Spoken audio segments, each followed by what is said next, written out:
আসসালামু আলাইকুম রহমতুল্লাহ। ফজরের নামাজের পরের এই সময়টা যে কতটা মধুর সেটা আসলে যারা ফজর নামাজ পড়ে না তারাই বুঝবে না। আলহামদুলিল্লাহ, আমি প্রতিদিন ফজর নামাজ পড়ে যখন হাঁটতে বের হই এই সময়টাকে আমি খুব ফিল নেই, এই সময়টাতে খুব ফিল নেই আমি। কি জন্যে? এই ফজরের পর এই যে সময়টা দেখেন, সূর্য উদিত হচ্ছে, সূর্য উঠতেছে।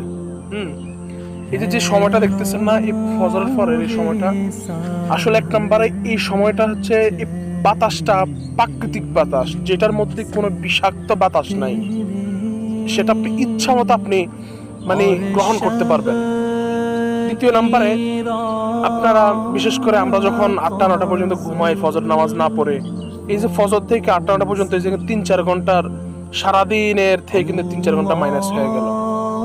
ইভেন যারা ফজর নামাজ পড়ে আল্লাহ তাআলা, আমি দেখতে পাচ্ছি সারাদিনের মধ্যে আল্লাহ তাআলা তাদের একটা বারাকা দান করে। কি জন্য? ফজরের পর থেকে কিন্তু সারাদিনটাকে অনেক বিশাল মনে হয়। আর আমরা বিশেষ করে যারা ফজর নামাজ পড়ি, নামাজের পরে দেখবেন অন্যরকম সারাদিনটা ভালো ভালো, মনটা ভালো থাকে, সবকিছু ভালো থাকে। আর আমরা যখন 8টা-9টা বাজে ঘুম থেকে উঠে তখন মন মেজাজ খিটখিটে থাকে, ভালো লাগে না, অন্যরকম একটা দিনটা কেমন অস্থির অস্থির যায়। আলহামদুলিল্লাহ, আমরা যখন ফজর নামাজটা কন্টিনিউ করে দেবো, আলহামদুলিল্লাহ এটার মজা পেয়ে যাবো আমরা। তো সকলের কাছে আহ্বান থাকবো, আমরা সকলে ফজর নামাজ পড়বো।